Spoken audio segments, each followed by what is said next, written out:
Topping today's news, Prime Minister Philip Davis in Antigua for the regional conference ahead of COP29. The government and gas station owners inching closer to a solution. The opposition is calling for the government to investigate possible corruption related to the FTX debacle, and police need your help in locating a man wanted for murder.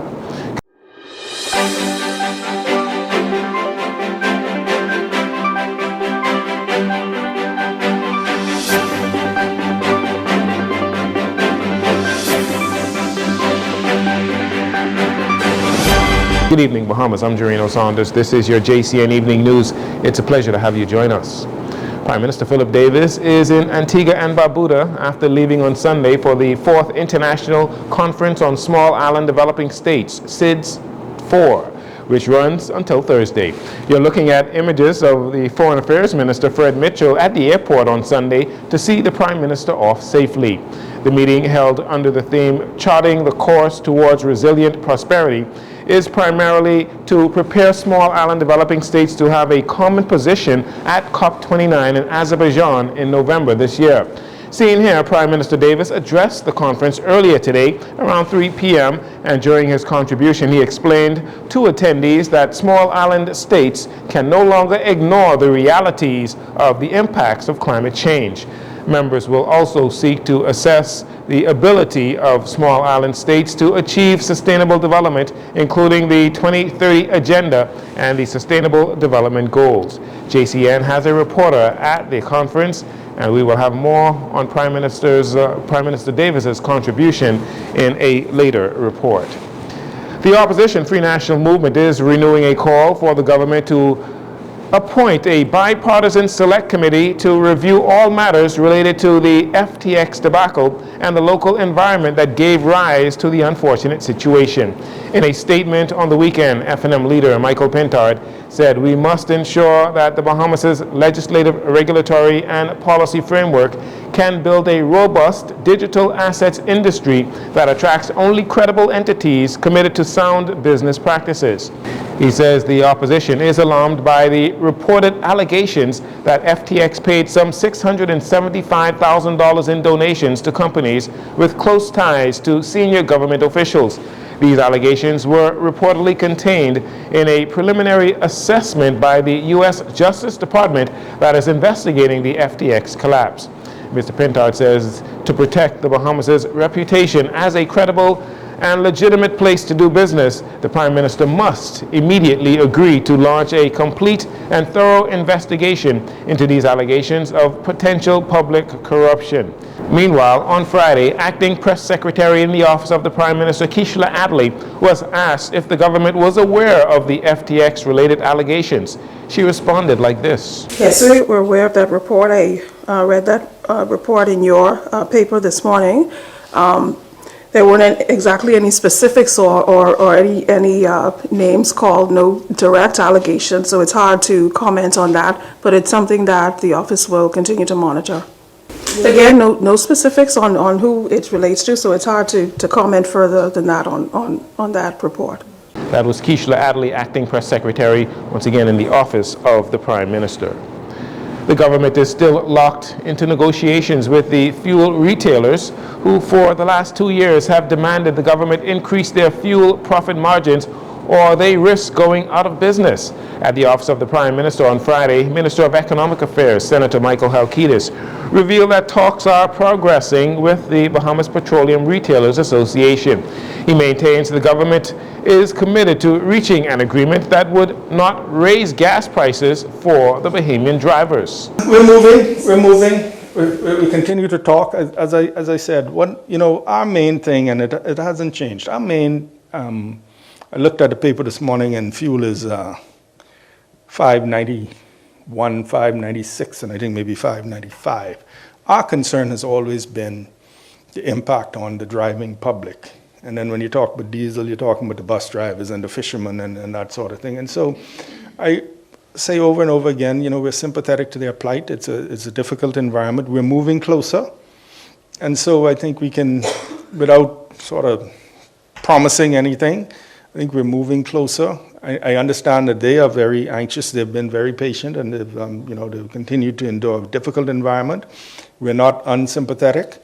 Senator Halkitis says a solution is coming soon, but was careful not to overpromise. We are looking, and hopefully within the coming weeks we'll be able to announce some solution or some compromise. Again, we don't want Bahamians to just automatically, you go to the pump and you have a higher price. So it's trying to do that balancing act. We understand these are Bahamian entrepreneurs who've invested in many times their life savings, they've gone into debt, we're struggling to make it, and so we're not unmindful of that.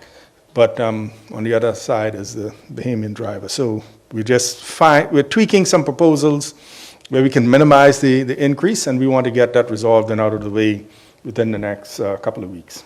According to Mr. Halkitis, the government is now modifying its proposals to minimize the increase on fuel margins to potentially speed up negotiations. Meanwhile, Vasco Bastian, Vice President of the Retailers Association, has revealed that the government may give up a little bit of its gasoline tax revenues to facilitate a margin increase for the gas station owners, which in turn is expected to keep gas prices at a reasonable level.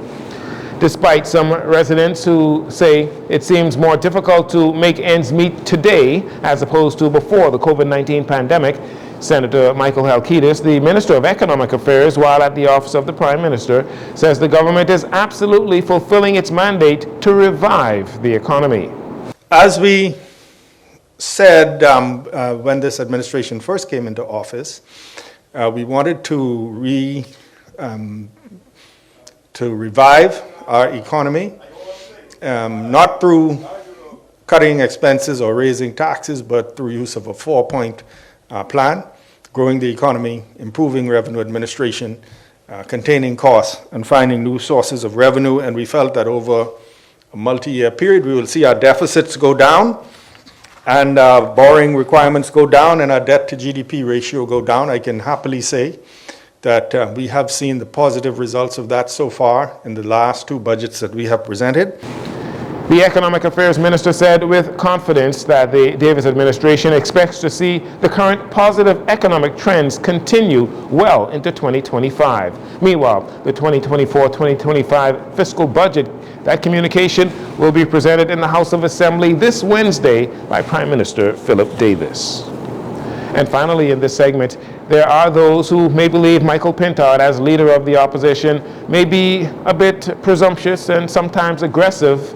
Nevertheless, Mr. Pintard says under his leadership, the Free National Movement, while in opposition, will continue to aggressively hold the government's feet to the fire. What we have done over the last 2.5 years, former Deputy Prime Minister Dion Folks, Tommy Turnquest, is we have brought activism back in a strong way.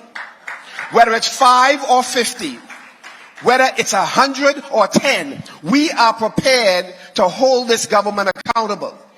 On the issue of immigration, Mr. Pintard says his philosophy differs from that of the current administration. On issues of immigration, we have called for a select committee because we do not believe the present structure of government and the persons who are in place will be able to address the legacy issues associated with immigration in the Commonwealth of the Bahamas.